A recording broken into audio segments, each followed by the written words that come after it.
Are we good to go? All right.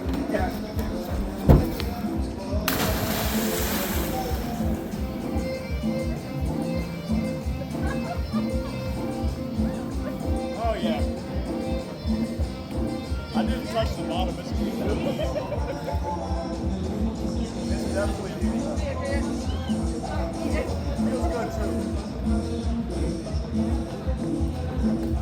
right, that was the first one. Did you just jump from here? With all the current media surrounding El Salvador throughout the past several years, I thought this would be a perfect time to visit the country and see for myself what the true story is and what the residents and people actually living in El Salvador have to say. This short video will not serve as a political slam piece for any side of the coin. I'm just simply inquiring about the state of the country in 2025. When I began filming this documentary in spring 2025, the government of El Salvador was being both scrutinized by the political left and adorned by the political right in the United States for the new President Nayib Bukele's swift policies over these past few years and his attempts to cut down on the rampant gang violence seen in El Salvador over the past few decades.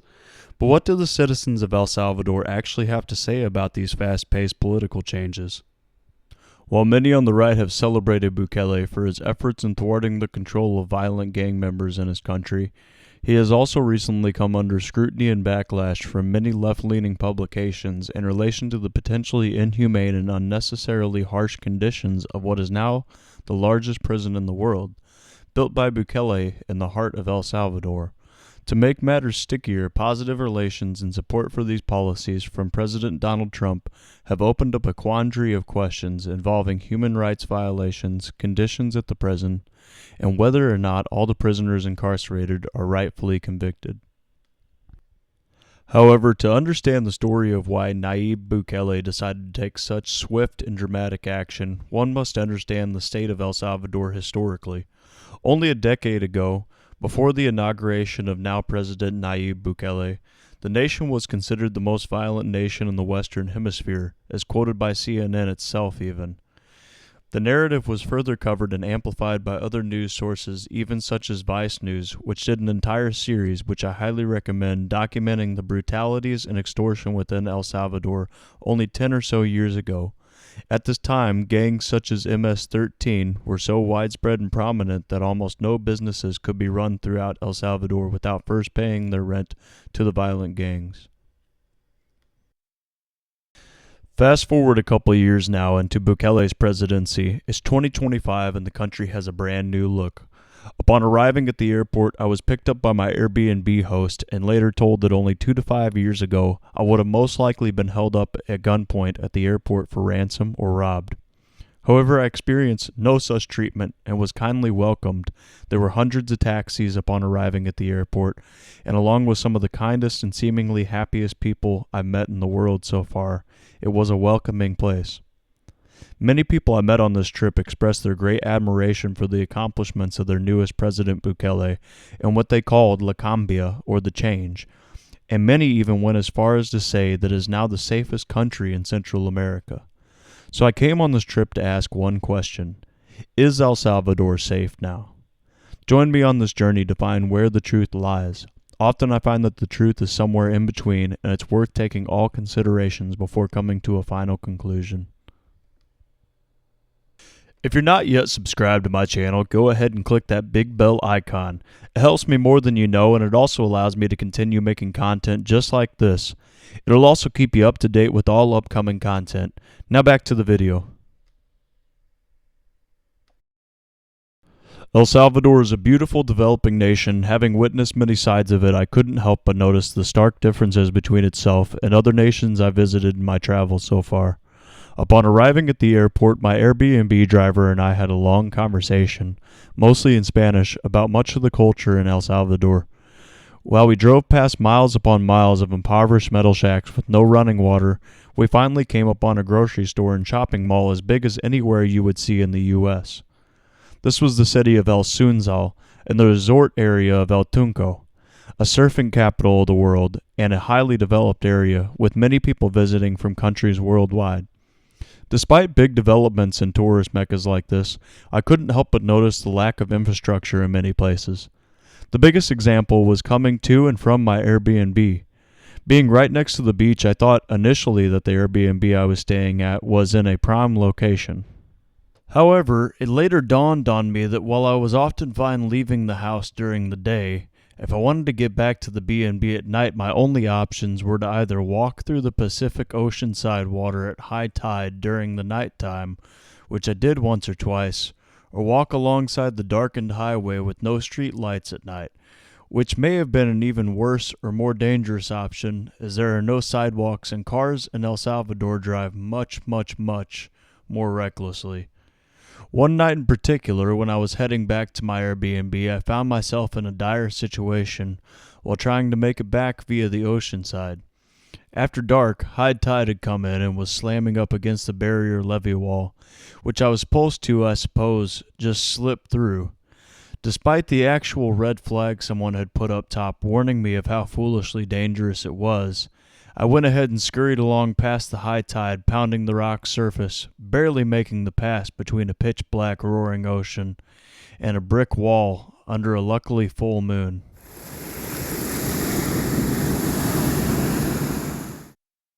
So to answer my question, is El Salvador safe now? Let's start from day one.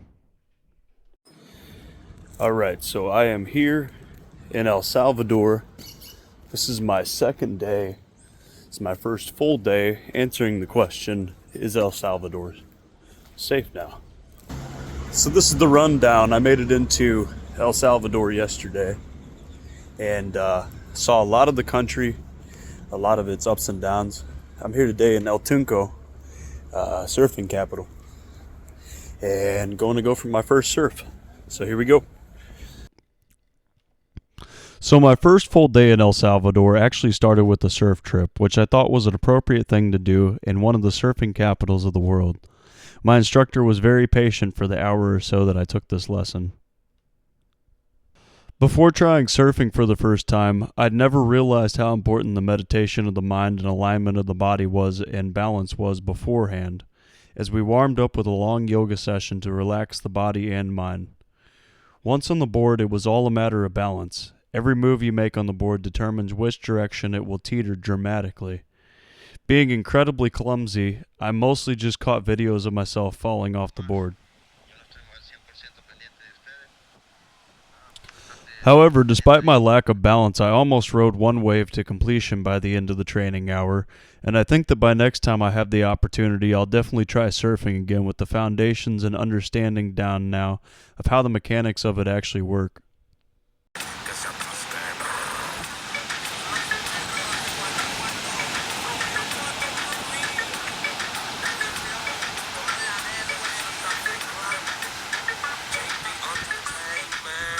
After my surf lesson, I met up with my tour guide for the afternoon, whose nickname was Shark.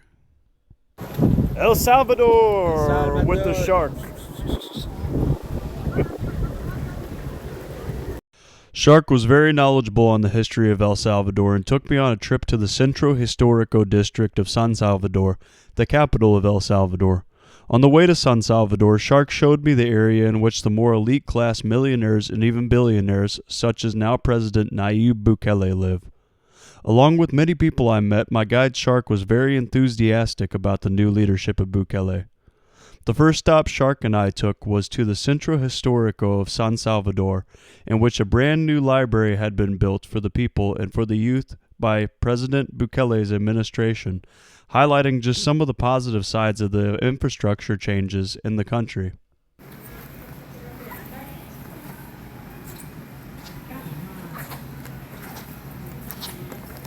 So this is a newer building here, right? Yes. How new? It will not work. 1 year. 1 year? Yeah. It's pretty nice. They got stuff for the kids and stuff for adults too. Much of the Centro Histórico district of San Salvador here was actually very modernized, and after visiting the library, it was a must-do that Shark wanted to take me to get some of the best local pupusas in town. So I'm with the Shark here today, walking Central San Salvador. Centro Histórico. Anything to say about that? Centro Histórico. Hee! We're gonna get some pupusas, Yeah. and I'll keep you updated.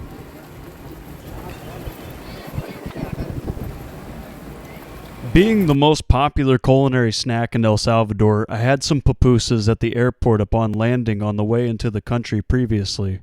However, the ones at the restaurant we found were an absolute 10 out of 10 delight compared to my first encounter at the airport. Furthermore, I'd highly recommend the Pupuseria Doña Isabel in El Centro Histórico. Filled with cheese, beans, and meats of your choice, these floury tortilla treats are filling, especially for those who don't often eat loads of grains. So be ready for a stuffed gut. They get very creative with these. There's all kinds of different pupusas. They take a lot of pride in this culinary snack, so definitely something you don't want to skip out on when you visit El Salvador. So these are the famous pupusas, Shark. Papusa. Look. So Muy good. bueno. I think we found the place.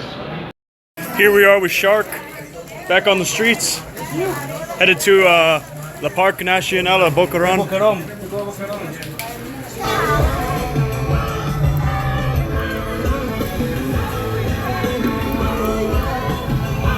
Almost to Boquerón. Almost to it. After having the best pupusas in town, we decided to burn off the calories by hiking the biggest volcano we could find, El Boquerón. This volcanic mountain sits at just over 6,200 feet at the heart of San Salvador and can be seen from miles around as the main landmark of the area. It was a short hiking trail and brief jaunt, but still a beautiful view to end off a very cloudy day.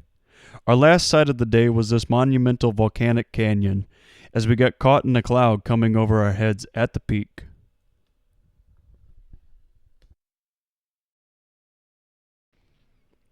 While I've shown a lot of the positive sides of El Salvador, there were still some infrastructure issues and other issues in El Salvador. When getting back to my B&B, I had realized for the last day or two that the water in my shower wasn't very clean throughout the trip. By this point, I was bathing in gallons of unfiltered water by night. I've shown a lot of the beautiful and good about the country of El Salvador, but one thing I couldn't help but notice was the quality of the water, and sometimes the quality of living in many places. While the people were the kindest I've met in the whole world, they had adapted to conditions which most in the U.S. would never find suitable. I had also noticed that the treatment of animals did not have the greatest standard, and many dogs were walking the streets who were seemingly starved and actively treated as pests. My final day in El Salvador was the absolute best of them all. On this day, our tour guide came to get us at 4 a.m. before the sun even rose, and we were off on a journey to the Santa Ana volcano and Lake Coatepec. Being the tallest volcano in the country at 2,380 meters or 7,812 feet, the Santa Ana volcano was a solid elevation scale of a hike to get to the peak, and meeting some great people on this trip was definitely one of the highlights, if not the highlight. On the top of the mountain, we found a stray coyote, and the views were absolutely breathtaking. From hundreds of miles to the Pacific coast on one side to the other side steeping directly down to a sulfuric crater lake in the center of the volcano, which had last erupted in 2005, the views were absolutely stunning. One of the greatest features of climbing the Santa Ana volcano was the biodiversity of the flora and fauna, and one such example was what our tour guide explained to us was the flowering of the agave plant. This particular blooming event is called the death bloom, as this massive happening only occurs once in the flower's 10 to 30 year cycle, being alive and then dying. The upside, however, and purpose of this flamboyant display is to attract passing by pollinators to disperse the offspring of this once long-living plant to spread its seeds and begin the cycle of life all over again. And that's a hell of a way to go out. After coming down off of the long mountain hike, we finally had a delicious dinner típico de El Salvador, and I decided to take a daring hop off of the dock, which I've shown a couple scenes of already in this. The views at Lake Coatepec were absolutely stunning at the base of the Santa Ana volcano, and I felt as though this final day truly showed the essence and absolute beauty of El Salvador as a country, the side which many people don't get to see. As the news often talks about and shows the more negative sides of the country. Currently, I'm walking up to a breakfast spot here close to El Tunco, and views are gorgeous.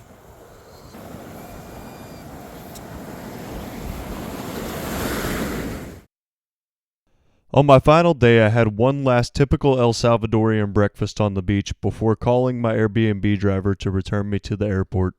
This trip was quite an adventure, and I feel with my method of living like a local in Airbnbs and being shown around from local guides, I have so far been able to truly see life in El Salvador from the perspective of a resident local as well as a tourist. Altogether, it seems that the spirits of many people were high, proclaiming that the changes made by Nayib Bukele in recent times had saved the country from its impoverished previous state. Although still some toed upon the line that all governments are corrupt and it's up to the people to change the society, or that Bukele was just a figurehead for change. Whatever the case, it seems true enough that no one leader is coming to save a single country at any time. However, in the case of El Salvador, I had been told even by my local Airbnb driver that if I had been to El Salvador a few years earlier, I would have been held up at gunpoint leaving the airport. This drives me to believe that under the leadership of Bukele, at least the country has had some sort of restoring of order. Under the leader's control, El Salvador has risen from the most dangerous country in Central America to one of the safest by all metrics. The truth for El Salvador seems to be a balance. It was an astronomically great thing that Bukele ended much of the extortion and crime that the country had been plunged into for decades of government corruption. There is no doubt. However, now with the largest prison in the world, there seems to be possibly a swing of balance where there may be newer issues, such as with that of the potentially wrongly convicted, even being incarcerated in the world's largest prison, as large sweeps displace many otherwise ordinary citizens, leading to the concern for potentially inhumane convictions or trials. Altogether, I found that the people of El Salvador were some of the kindest in the world, and for me a place is all about its people. It's never truly the answer to the question that is the purpose of the pursuit, but rather the adventure which is the journey itself, and what you become in pursuit along the way in your character. And in this journey, the initial pursuit was to figure out the answer to the question, is El Salvador safe now? I feel yes, in every modern sense of the idea of safety, El Salvador is safe. The people practice a true freedom of speech, speaking what they believe about the changes that have been made. Drug cartels are largely at bay, and the sweeping infrastructure reforms seem to be building a new and improved country from the ashes of this once drug cartel-run decimated state. The future looks bright for El Salvador, with many changes still to come to make the infrastructure safer and bring it into the 21st century. And with hearts as kind as El Salvadorians, I believe it will be accomplished. Go ahead and let me know what you think in the comments below. Is El Salvador safe now, or would you disagree? And until next time, my name is Kevin Gruen. This is The Wayward Trek, signing off. Keep on trekking.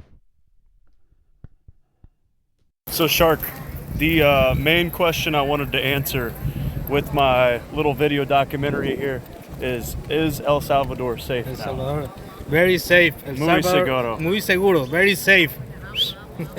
Very much so. We're going to get some pupusas. Good ones. Pupusas. We just went to the gigantic library that is also muy seguro, very Muy safe. seguro, yeah. It was built by Bukele.